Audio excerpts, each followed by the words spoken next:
Hello everyone. आज हम लोग न्यू टॉपिक देखेंगे लीनियर प्रोग्रामिंग प्रॉब्लम का, दैट इज़ सिंप्लेक्स मेथड। ठीक है, this is the question. Maximise z is equal to 5x1 plus 6x2 subjected to the first x1 plus h2 small equal to 10, s1 minus s2 greater equal to 3 and 5x1 plus 4x2 smaller equal to 35, x1 and x2 is greater than 0. Okay, तो ये हमारा given problem है, we have to solve this one. ठीक है, तो हमें first step क्या करना है, convert constraints linear inequalities this one into the linear equation using slack variable. Slack variable हमें ऐड करके इसको लीनियर इक्वेशन हमें बनाना है। ठीक है, तो लेट्स स्लैक वेरिएबल ऐड करके, जैसे हमारा फर्स्ट क्या था, मैक्सिमाइज, तो मैक्सिमाइज को हम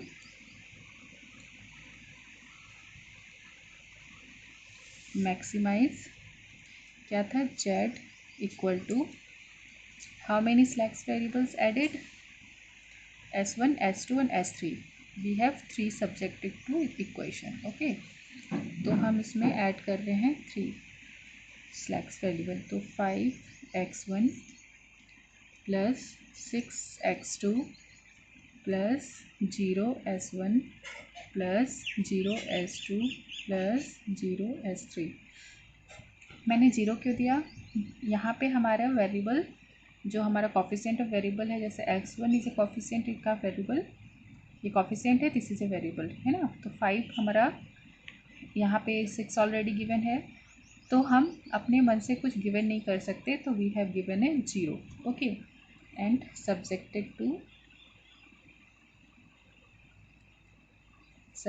टू फर्स्ट इक्वेशन क्या था हमारा, s1 plus s2 is equal to 10 हो जाएगा, s1 x1 plus x2 plus slack variable add किया is equal to 10। Second equation s1 minus s2 plus x2 second slack variable 3। Third one 5s1 plus 4s2 plus s3 that is 35। Okay, तो हमने convert कर लिया linear equation में।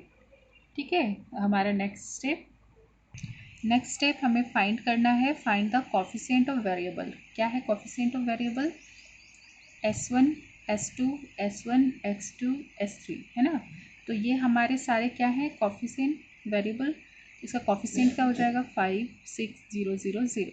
ठीक है, तो हमारा CJ क्या हो जाएगा, फर्स्ट के लिए 5, second 6, third is 0, fourth is 0, fifth is 0।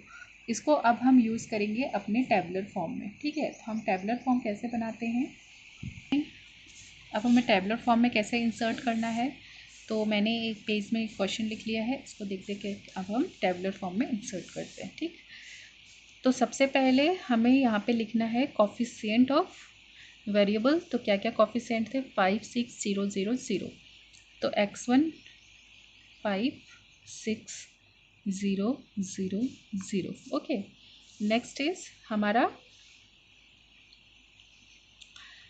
है स्लैक्स वेरिएबल। कितने स्लैक्स वेरिएबल है हमारे पास, slack variable 1 2 3, so we have to write s1 s2 s3 slack variable. ठीक है, अब गिवन वेरिएबल हमारे पास क्या है इसके, तो 10 3 एंड 35, 10 3 35 कहाँ से आया, subjected to first equation 10, second equation and third equation. ठीक है, अब इसके कॉफिशिएंट्स को लिखते हैं हम, जैसे s1 में फर्स्ट इक्वेशन में देखिए 1 s2 1 s1 1 बाकी 0, तो 1 1 1, s2 नहीं है, s3 भी नहीं है। वैसे ही सेकेंड इक्वेशन के लिए x1 हमारा 1 है, x2 हमारा -1 है, s2 इज़ 1 है, हमारे s1 नहीं है और s3 नहीं है। तो यहाँ पे 1 -1 0 1 0। ओके, नेक्स्ट हमारा थर्ड इक्वेशन, S1 हमारा x1 कितना है 5, x2 4, S3 है हमारे पास 1, S1 and S2 both are 0, 5 4 0 0 and 1। ठीक है, और हमारा S1 S2 S3 का कोफिशिएंट ऑफ बेसिस कितना है 0 अभी। ठीक, ये हमारा टेबुलर फॉर्म में क्रिएट हो गया। ओके, तो नेक्स्ट स्टेप हमारा है step number 3, find the value of Z से क्या है, कैसे फाइंड करेंगे, summation of b equal to 0 to 1 cd that is a coefficient of basis multiply with the variable of element in row that is coefficient उसका। मतलब क्या करना है, हमें जेड से निकालना है ऑल द वेरिएबल्स, x1 के लिए, s2 के लिए, s1 s2 s3। तो कैसे निकालेंगे, x1 के लिए मान के चलो तो 1 multiply with 0 plus 1 multiply with 0 plus 5 multiply with 0। Okay, उसको ऐड कर देना है तो वो जेड जे ऑफ x1 आ जाएगा। x2 के लिए similarly 1 multiply with 0 plus -1 multiply with 0 plus 4 multiply with 0 and similarly for the other. तो let's find out the Z J of x1। तो जेड जे ऑफ x1 निकालते हैं हम। ठीक है, तो जेड जे ऑफ x1 का जेड जे निकाल रही हूँ, 1 multiply with 0 plus 1 multiply with 0 plus 5 multiply with 0 that is all 0 है ना। सिमिलरली फॉर ये भी 0 हो जाएगा, similarly this one is 0, this one is 0, this one is 0,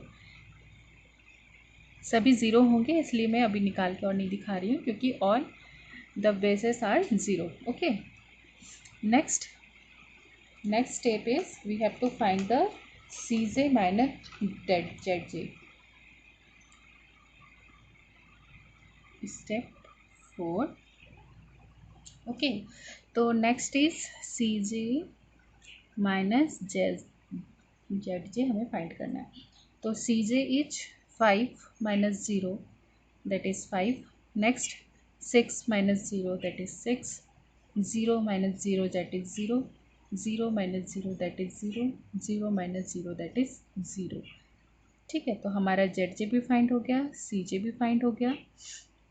अब हमारा नेक्स्ट स्टेप है step number 4, all Cj minus Zj is greater than 0। तो सारा हमारा ग्रेटर देन 0 है ना। किसका देखना है हमें, जो हमें गिवन कोफिशिएंट है, मतलब x1 एंड x2 ओनली। ठीक, तो हमारा अभी तक सारा मतलब ये दोनों के दोनों क्या है, ग्रेटर देन 0 है।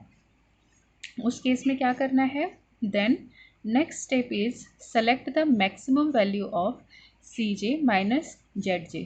तो मैक्सिमम वैल्यू कौन सा है वो हमें सेलेक्ट करना है, दैट इज 6 है ना, this is the maximum value. Next step क्या बोल रहा है, then find the maximum from the this column belong from maximum selected above. जो हमने ये सेलेक्ट किया इस कौन से कॉलम में बिलोंग हो रहा है, दैट इज x2। x2 में तीनों में से हमें मैक्सिमम सेलेक्ट करना है, दैट इज 4 है ना। So next step is find the ratio between given variable and then minimum selected value। तो हमें क्या अब फाइंड करना है, हमने मैक्सिमम फाइंड किया, कौन से कॉलम से बिलोंग कर रहा है x2, हमने उसके मैक्सिमम फाइंड किया। अब इसके रेशियो निकालना है हमें, किसके साथ, xb के साथ। तो that means xb divided with x2, xb divided by x2। ठीक है, तो क्या रेशियो होगा, 10/4 है ना, दैट इज 10/4 हेयर, 3/4 एंड यहाँ पे 35/4। ठीक है, तो हमने ये कर लिया। इसके बाद हमें इसके मिनिमम फाइंड करना है। इसमें से मिनिमम कौन सा होगा? सिंपल सी बात है, this one is the minimum. Okay, तो ये हमारा मिनिमम है। तो हमने इस मिनिमम को फाइंड किया, दैट मीन्स x3 सेलेक्टेड हो गया यहाँ पे। तो x3 जब सेलेक्टेड हो गया तो s3 जो है वो बेसिस को क्या करेगा, लीव करेगा, यहाँ से इसको छोड़ देगा। इसके जगह पे कौन सा आ जाएगा, x2। ठीक है, s3 जो है ये अपनी जगह को छोड़ के रिप्लेस कर लेगा, s2 यहाँ पे आ जाएगा। ठीक है, तो ये S3 क्या हो जाएगा, बेसिस को छोड़ देगा, next step, and so this is leave the basis. Okay, ठीक है, तो नेक्स्ट टेबुलर फॉर्म हमारा कैसा दिखेगा?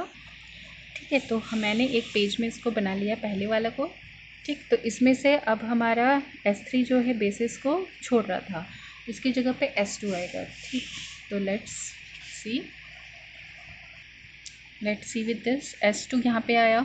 ठीक है, तो S2, so this one selected part that is 4 जो हमने सेलेक्ट किया था, इसको हमें 1 करना है। तो 1 करने के लिए क्या करना है, डिवाइडेड बाय द 4। तो डिवाइडेड बाय 4 जब इसको करोगे आप, तो ये डिवाइडेड बाय 4, इसको 1 करने के लिए पूरे रो को डिवाइडेड बाय 4 करना है। ठीक, तो ये 1 हो जाएगा, बाकी सब भी डिवाइडेड बाय 4 होगा। सो लेट्स राइट, सबसे पहले तो 35 divided by 4, 5 divided by 4, 4 divided by 4 that is 1, 0, 0, 1 divided by 4। ठीक है, with the help of this हम क्या करना है, हमें रो 1 एंड 2 को फाइंड आउट करना है with the help of this. और एक चीज़ याद रखना है कि इन दोनों कोफिशिएंट को 0 करना है। So what we have to do, so हमें क्या करना पड़ेगा, इन दोनों को कोफिशिएंट को 0 करने के लिए सबसे पहले तो हम R1 के लिए देखते हैं। ये +1 है, +1 ये हमारा चेंज होके 1 हो गया है न्यू वाला में। तो अब हम क्या करेंगे, R1 minus R2, R1 old minus R3 new, तो हमारा हो जाएगा। तो हम क्या कर रहे हैं, R1 न्यू निकालने के लिए सीधी सी बात R1 ओल्ड को माइनस करेंगे R3 न्यू के साथ। ठीक है, तो what is R1 old, this one, ये पूरा row, and what is R3 new, this is. तो अब हम माइनस करते हैं 10 minus 35/4 that is -25। Next 1 minus 5/4 that is -4, 1 minus 1 that is 0, next 1 minus 0 that is 1, adds to 0, 0 minus 0 that is 0, and 0 minus 1/4 that is -1/4। ठीक है, similarly for the R2 के लिए भी हमें क्या करना चाहिए, हमारे पास पुराना R2 ये है, तो प्लस करेंगे तो दिस विल बी 0, है ना। तो हम R2 न्यू करने के लिए क्या करना पड़ रहा है, R2 old plus R3 new. ठीक, तो अब हम देखते हैं, 3 plus 35/4 that is 38, next 1 plus 5/4 that is 6, next -1 plus यहाँ पे 1 है दैट इज 0, नेक्स्ट क्या है 0, 0, नेक्स्ट है हमारा 1 प्लस तो 1, नेक्स्ट है हमारा 0 प्लस तो 1/4। ठीक है, इतना हो गया हमारा। अब हमें क्या करना है, again the same process we have to repeated. तो इसके हमारे सीजे के वैल्यू क्या थे, दैट इज़ 5, 6, 0, 0 एंड 0। अब यहाँ पे कोफिशिएंट ऑफ बेसिस में क्या आएगा, x2 की वैल्यू, x2 की वैल्यू इज़ 6, बाकी दोनों S1 S2 0 है, ठीक है। तो ये हो गया हमारा। अब हम again ZJ we have to find, हमें पता था उसका फॉर्मूला क्या है ना। तो क्या कर रहे थे, -4 multiply with 0 +6 multiply with 0 +5/4 multiply with 6। So this is our 15/2, ठीक है। 0 multiply with 0 +0 0 0 1 6 that is 6, 1 that is 0 that is 0 that is 0, and this one is also 0 and this one is your 3/2, 6 multiply with 1/4, ठीक है। Next step is CJ minus ZJ। तो how you have to find, तो next CJ minus ZJ, CJ is your 5, 5 minus 15/2 that is 5/2. Next is 0 0 0 and this one is -3/2. अब इसमें से देखना है हमें x1 और x2 में, ये तो हमारा ऑलरेडी 0 हो गया है, तो अब इसको हम सेलेक्ट नहीं करेंगे, इसको सेलेक्ट करेंगे बिकॉज यही एक बचा है s/x1 में। अब ये कौन से कॉलम में बिलोंग कर रहा है उसके मैक्सिमम को लेंगे, तो दैट इज़ 6। अब 6 बिलोंग कर रहा है तो हमें रेशियो निकालना पड़ेगा, दैट मीन्स XB/x1 के साथ। अब x1 का 6 वैल्यू लेना है हमें, ओके, ठीक है। तो नेक्स्ट हमारा क्या होगा, यहाँ पे हमने लिया -25/6, -25/6। Next is 38/6, next is 35/4 divided by 6, तो 35/4 डिवाइडेड बाई 6 है ना। And what which one is the minimum, obviously this one is the minimum, ठीक है। तो ये अब मिनिमम है, that means x2 selected, x2 select हुआ तो s2 हमारा क्या करेगा, बेसिस को छोड़ देगा, है ना। s2 के जगह पे s1 हमारा यहाँ पे आ जाएगा, s2 जो हमारा बेसिस को छोड़ देगा। तो अब हमारा कैसा दिखेगा, टेबुलर फॉर्म, ओके। तो नेक्स्ट टेबुलर फॉर्म हमारा क्या होगा, यहाँ पे हमारा s2 s1 हो जाएगा, यहाँ s1 x1 and x2, here is 0 5, coefficient कितना था 6, यहाँ पे था ना CJ, that is 5 6 0 0 and 0, okay. So XP is your, अभी हमारा क्या चेंज हुआ, हमें क्या चेंज करना है, इसको 1 करना है, तो सबको पूरे रो को डिवाइडेड बाई 6 करना होगा। सो व्हाट इज़, क्या हो जाएगा हमारा, सभी को डिवाइडेड बाई 6, तो इसको divided by 6, 30 divided by 6, 6 divided by 6, 1 divided by 6 and 1/4 divided by 6, तो what do you get, you get the 38 divided by 6, इसको 6 डिवाइडेड बाई 6 दैट इज़ 1, और सबसे पहले यहाँ पे क्या था 0, तो 0 ही होगा, 0 तो 0 ही होगा, 1 divided by 6 and this one 0 0 and 1 divided by 6, 1 divided by 4 multiply with 6 24, ठीक है। अब हमें S1 निकालना है विथ यूजिंग बाई दिस,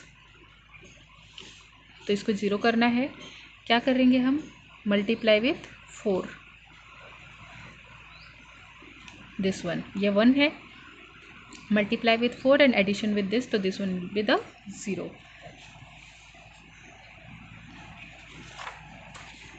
तो R1 के लिए हम क्या कर रहे हैं, अब R1 new is equal to R1 old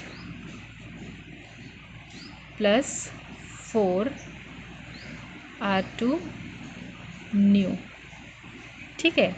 तो ये फॉर्मूला लगाने से हमारा न्यू R1 आ जाए। Let's multiply, so we get 1/3 here, 0 0 1 4 and 3/4 for the R3 के लिए क्या करेंगे हम, 5/4 को मल्टीप्लाई करेंगे R2 के साथ and subtract with the R3. Okay, what we have done for R3 new कैसे निकलेगा, फॉर हमारा R3 old minus 5/4 R2 new. Okay, so what we get here, 10/12, here is 0 1 0 5/4 minus 3/8.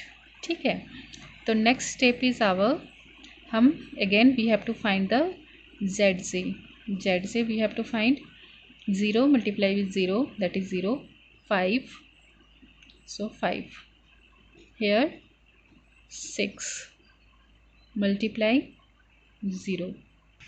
ठीक है, तो हमारा S2 का वैल्यू 50/6 आ जाएगा, S3 का वैल्यू -49/24 आ जाएगा. ठीक है, वैसे सिमिलरली हमें फाइंड आउट करना है CJ माइनस ZJ.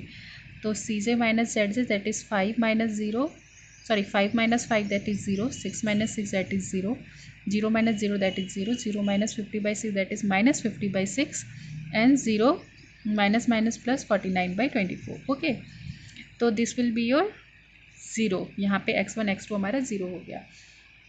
तो अब हम चेक करेंगे कि हमारा वैल्यू क्या आ रहा है, ऑल आर 0 है ना. तो हमने फाइंड आउट किया, तो हमारा सारा जो CJ minus ZJ that is smaller equal to 0 था for non basis variable. So x1 is our 38/6 and x2 is our 10/12. So Z formula जो हमारा ओरिजिनल वाला था उसको हम देखते हैं एक बार. Z क्या था हमारा, 5x1 प्लस 6x2 है ना. तो 5x1 प्लस 6x2 ये हमारा क्वेश्चन में था. ठीक, तो हमारा जो x1 का वैल्यू है उसको 5 के साथ मल्टीप्लाई करेंगे, जो x2 का वैल्यू है मल्टीप्लाई विद 6. तो this will be the answer. So what's your answer, answer is 80/3 इसको सॉल्व करने से. ओके, तो this is your solution of your simplex method. Okay, thank you for this session.